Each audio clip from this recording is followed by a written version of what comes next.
Borda, there are 10 million rugby players globally, and in this video I'm going to give you key features of each level of rugby, as well as some hard-hitting facts, surprises and personal insights, as I've been lucky enough to play at all of these levels, pretty much. So we're starting with Grassroots Rugby. This is everyone's first insight into rugby. It's for all ages, all abilities, and it's really the heartbeat of rugby, with the majority of players in this category.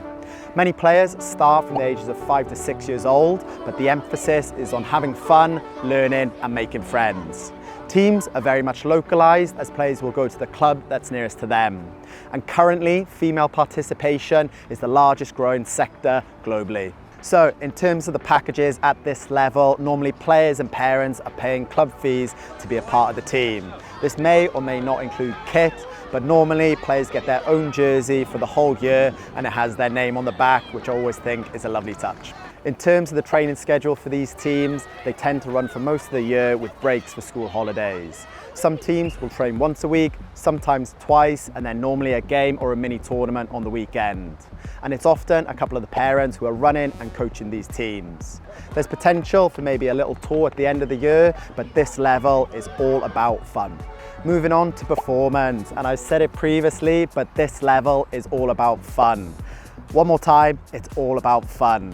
There's nothing more heartbreaking than seeing a really loud, pushy parent on the side of the pitch. They may have good intentions for their child, but this is the #1 way to put a young player off playing the game ever again. So if you're a parent or a guardian watching, remember, this is all about fun. This level is for everyone, so I wouldn't say that it's too hard to get into. And the beauty of it is, it doesn't matter what age that you're starting rugby, there will be a level and a team for you.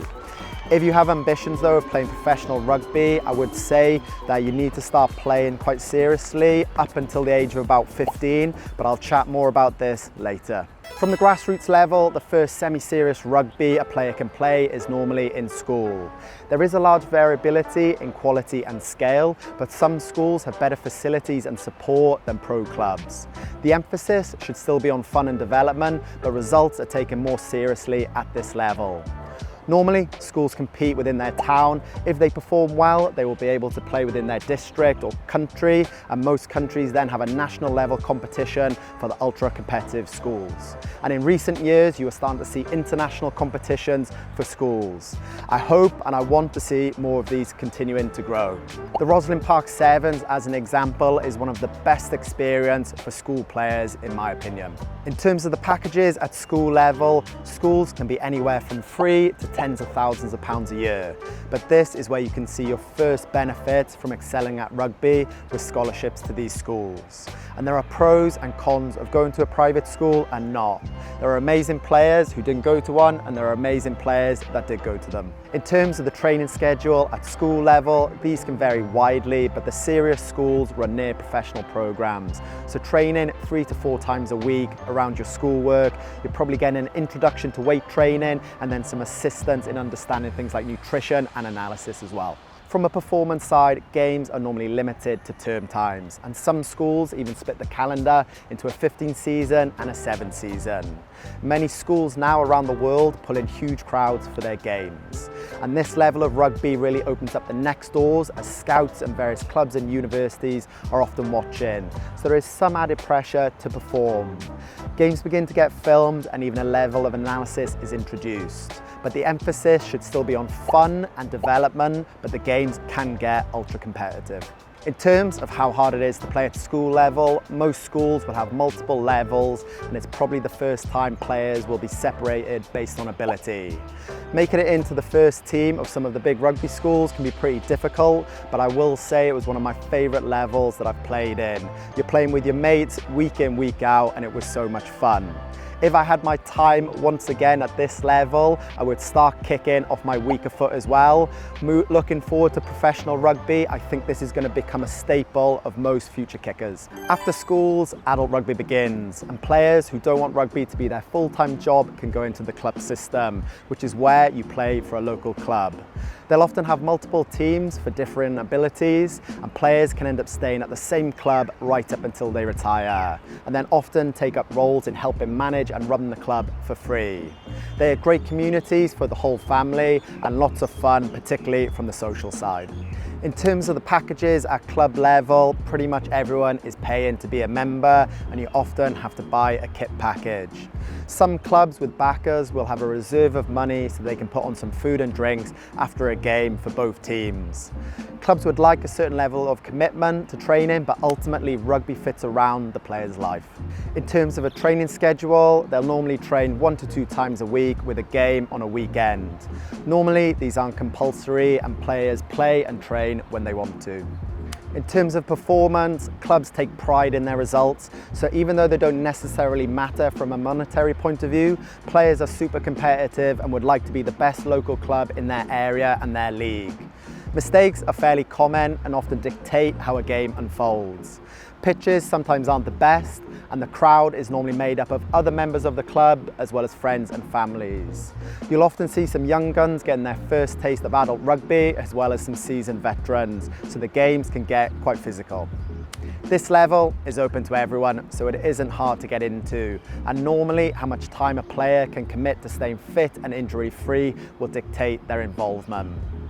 Every rugby club will have some amazing club men and women who dedicate decades of their lives to making sure their club stays alive and well. You'll maybe be thinking of that person at your rugby club right now, and I just wanted to give a huge shout out to them. Without them, rugby would not exist, and if you want to give them a shout out, drop their name down in the comments. The next level is Academy Rugby, and for me this is where rugby starts to get more serious and turns from just a fun hobby and either into a job or with an aspiration for it to become a job. Every club in a pro division will have an academy that they introduce new players to each year. The reason I've also put Academy Rugby and Uni Rugby together is because you now no longer have to be in a professional academy to become a professional rugby player, as so many unis run programs that are very similar to being in a professional setup. Clubs will also look heavily at local universities for players and to build up links. I went to Exeter University, which had amazing crossover between the Chiefs and the university. Looking at the packages, starting off with university, you are normally paying to go there, but there are many sports scholarships up for grabs, which might help with things like kit, housing, and the use of training facilities. As an academy player at a pro club, you'll be given your first contract. And even though they will likely be for small sums of money in the grand scheme, it feels very cool to be paid for doing what you love doing. Initial or junior contracts can range anywhere from £1,000 to £5,000 a year, whereas senior academy contracts can go from something like £5,000 to £10,000 a year. At this level, you're in a fully professional training schedule, and you're often coached by a specialist academy coach who is full-time and then assisted by current first team players looking to complete their coaching certificates. There's normally some crossover with what the first team is working on, so that academy players can be prepared to make that jump. You're often gymming and doing skills in the morning, followed by rugby and fitness in the afternoon or evening around your work or full-time uni commitments, and it is full on. You get help with nutrition and probably an introduction to supplements to help hit your macro goals. You're often allowed to use the same facilities as the first team with a few things held back so that you have something to aspire to. In terms of performance at this level, there is a huge emphasis on skill development and game understanding. Pressure ramps up and coaches and managers are looking for those players who can handle it. There's often age grade honours up for grabs, as well as further academy contracts, and games are now often played against combined and representative teams. Getting to this level is quite hard, as there's often quite an intense trial period before a small handful of players are selected from a large catchment area. It's pretty cutthroat and often based on performances. But as I said previously, you no longer need to be in a pro academy to make it as a professional rugby player.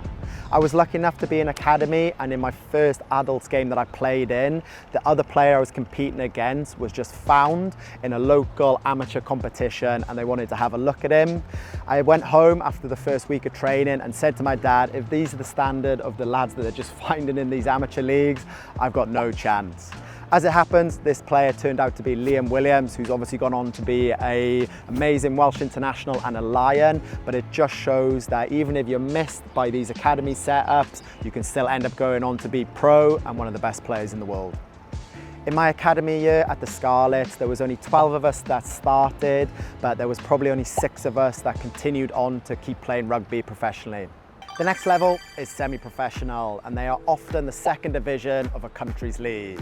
They're often a team for a whole town, or there's a couple of them within a city. There is variance in the level that they are played at, and some leagues skirt the line of having full-time teams and players.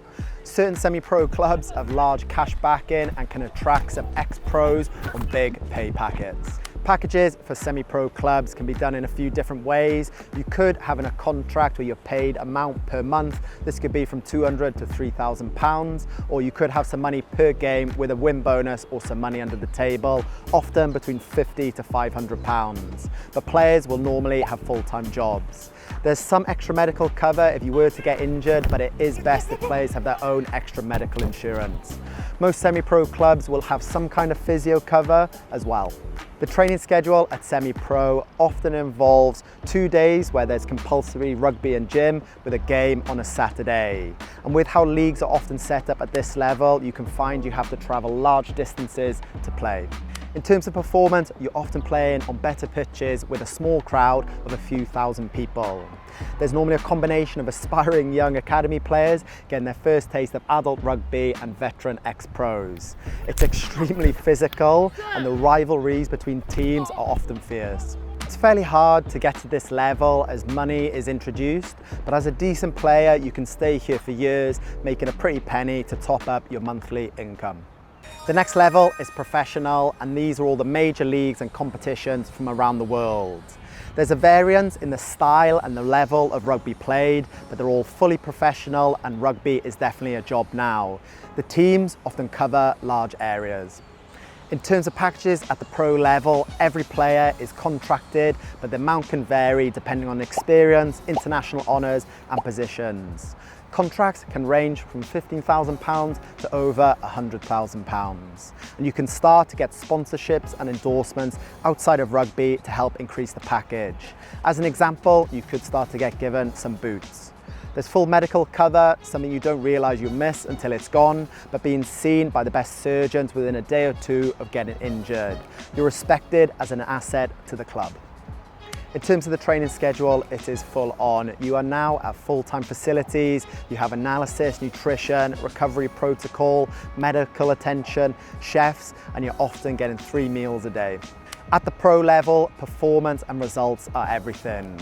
Bad performances can put jobs and careers at risks, and you need to be able to play patterns and plays while executing your skills.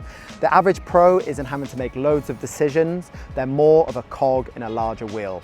In terms of how hard it is to become a pro, it is estimated that there are 6,000 players in the major rugby leagues. So that's 0.06% of the global rugby population. So if you've made it as a pro rugby player, you've done pretty well.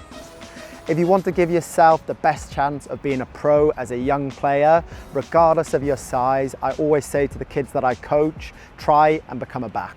The next level is international rugby, and gaining international honours in rugby is huge. Getting to represent your nation. You get to travel around the world to test yourself against other countries, and often these international games are steeped in tradition. Becoming an international comes with huge pride, but it also comes with a price tag. And most internationals will be earning more than £100,000 a year. Top rugby contracts aren't comparable yet to top football contracts, but they are increasing each year, and players can make a good amount of money. Once you become a pro, the training is pretty much the same for the next few levels, but it's the ability of the player that sets them apart. So it could be physically, with their size, speed and agility. It could be their mentality, being able to perform under the highest of pressures, or it could be their rugby playing ability, their execution of skills, timing and game understanding. At the international level, you'll have extra camps, and the facilities increase, and they're often specialised national venues. Performance at the international level is all about doing the basics at a super high level, at speed, with minimal mistakes in front of huge crowds, all while holding the weight of your nation on your shoulders. In terms of how hard it is to become an international, of the 132 member unions, they're fielding around 8,000 players. So to become an international, you're still in the best 0.08% of all players worldwide. But as I'm sure you're aware, not all of these countries are competing at quite the same level, and you can actually be a non-professional rugby player, but be an international rugby player for your country. The next level is the elite internationals, and these are the players that are competing for World Cups, representing the Lions, winning the Olympics. These players help fill stadiums. In terms of the package at the elite level, these players demand a premium, and I'd say almost all elite players would be earning over £200,000, but there are reports of getting close to £1 million a year. Sponsors are now paying you a hefty sum of money to wear their clothing, their boots, or whatever it is. After dinner speaking could become very lucrative post-rugby, and players will start to build investment portfolios ready for life after rugby. In terms of training schedule, very similar to other pros, like I said, but at this level with the extra income, they can look for some personal touches, whether it's help with their nutrition with a chef, extra physio work, basically anything that will make that 1% difference to allow them to perform on the pitch. Once you're in this category, you are expected to impact the game in a considerable way. These are the players you watch and they look like they have all the time in the world. In reality, it's their game understanding, positioning and skill levels that allows them to look like this. This isn't just one moment in a game either, this is consistently being one of the best players for years. At this level, you're not just selecting the right play and being able to do the skill, they're nailing it time and time again for years at the highest level, in front of huge crowds and in big historic tournaments. Very few players for this reason hit this level. Around the world, there are probably only a few hundred players who are playing at this level, which puts them into the 0.002% of the global rugby population. So it's pretty hard to get to this level. And finally, we move on to the last level, and that is the 1%.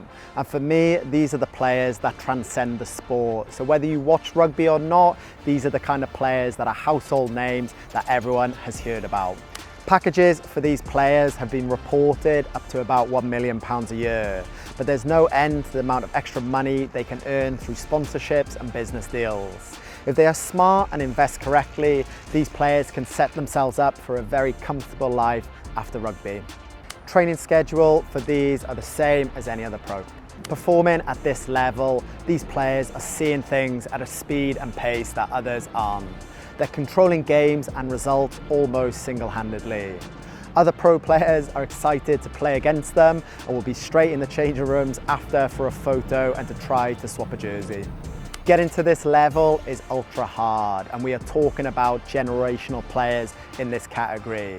There's probably only a handful of players who have done this throughout the history of rugby, so you are talking about like the 0.00005% of the global rugby population.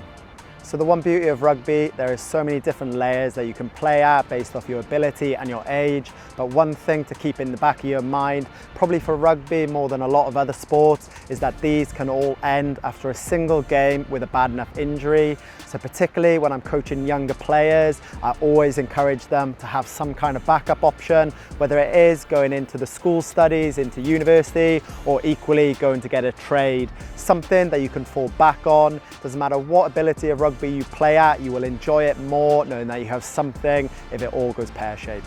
Diolch yn fawr for watching. Make sure that you are subscribed, like this video, and remember to comment someone's name down below.